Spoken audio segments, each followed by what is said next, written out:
আমাদের গ্রামের কবরস্থানে রাতের পর কেউ যেত না, কারণ মাঝরাতে সেখানে একটা লোক কবর খুঁড়ত।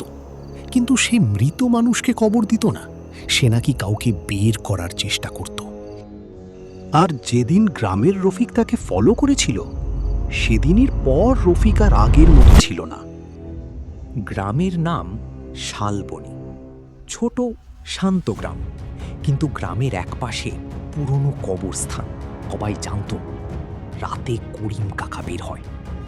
করিম কাকা গ্রামের পুরনো কবর খোঁড়ার লোক, কিন্তু গত কয়েক মাস ধরে সে অদ্ভুত আচরণ করছিল। দিনে কারো সাথে কথা বলতো না, চোখ লাল, মুখে সবসময় কাদা, আর মাঝরাতে তাকে দেখা যেত কবরস্থানে একা দাঁড়িয়ে থাকতে। একদিন চায়ের দোকানে গ্রামের এক বৃদ্ধ বলল, ও মানুষ নাই, আর ওর মধ্যে কিছু ঢুকছে। সবাই ভয় পেলেও কেউ কিছু বলতো না, শুধু রফিক ব্যাপারটা বিশ্বাস করত না।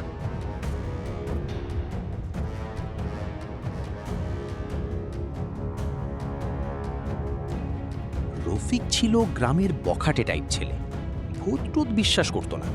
সে বন্ধুদের বলে, সব নাটক, বুড়া মানুষ পাগল হইছে। বন্ধুরা তাকে রাতে কবরস্থানে যেতে চ্যালেঞ্জ দেয়। সেদিন রাত 1টা। রফিক লুকিয়ে করিম কাকার পিছু নেয়। দূরে দেখে করিম কাকা হাতে একটা লণ্ঠন নিয়ে কবরস্থানের দিকে যাচ্ছে। তার হাঁটার স্টাইলটাই অদ্ভুত, মনে হচ্ছিল কেউ যেন তাকে টেনে নিয়ে যাচ্ছে। রফিক ভয় পেলেও পিছন পিছন যায়। কবরস্থানের মাঝখানে গিয়ে করিম কাকা থামে। তারপর একটা নতুন কবরের সামনে বসে পড়ে আর খুঁড়তে শুরু করে। খুঁড়তে খুঁড়তে আস্তে আস্তে বলছে, আজ বের হবে, আজ বের হবেই। রফিক গাছের আড়াল থেকে সব দেখছিল। হঠাৎ ঠক ঠক ঠক, মাটির নিচ থেকে শব্দ আসে। রফিকের শরীর ঠান্ডা হয়ে যায়। করিম কাকা তখন হাসতে শুরু করে, একটা ভয়ঙ্কর শুকনো হাসি। তারপর সে কবরের দিকে তাকিয়ে বলে, এতদিন ধরে ডাকতেছিলি, এবার আয়। হঠাৎ মাটির নিচ থেকে একটা হাত বের হয়, কালো পচা হাত। রফিক চিৎকার করে দৌড় দেয়। পরদিন সকালে পুরো গ্রামে খবর ছড়িয়ে পড়ে, করিম কাকা মারা গেছে। সবাই কবরস্থানে যায়, কিন্তু গিয়ে যা দেখে, করিম কাকার মৃতদেহ কবরের পাশে পড়ে আছে। চোখ দুটো একদম সাদা, মুখে ভয় জমে আছে।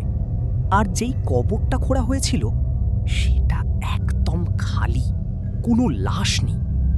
হঠাৎ গ্রামের এক বৃদ্ধ কাঁপা গলায় বলে, এই কবরটা তো 20 বছর আগে বন্ধ করা হয়েছিল। সবাই অবাক। বৃদ্ধটা বলে, এই কবরে একজনকে জীবন্ত কবর দেওয়া হয়েছিল।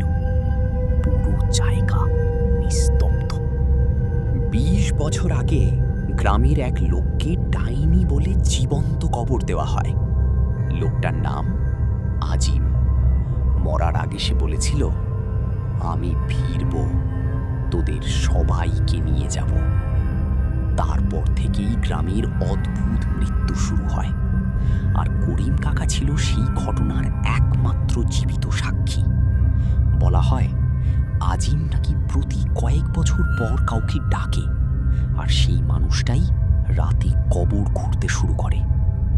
ঘটনার পর রফিক কয়েকদিন চুপ হয়ে যায়, কারো সাথে কথা বলে না, শুধু রাতে বাড়ির বাইরে দাঁড়িয়ে থাকে। একদিন রফিকের মা ঘুম থেকে উঠে দেখে, রফিক বিছানায় নেই, দরজা খোলা, বাইরে কাদা মাখা পায়ের ছাপ। সব পায়ের ছাপ কবরস্থানের দিকে গেছে। পরদিন সকালে গ্রামের মানুষ আবার সেই কবরের সামনে ভিড় করে, কারণ সেখানে নতুন একটা কবর খোঁড়া হচ্ছিল। আর কবরের পাশে দাঁড়িয়েছিল রফিক। তার চোখ পুরো সাদা, আর সে শুধু একটা কথাই বলছিল, আজ বের হবে। আজও নাকি শালবনির কবরস্থানে মাঝরাতে কোদালের শব্দ শোনা যায়।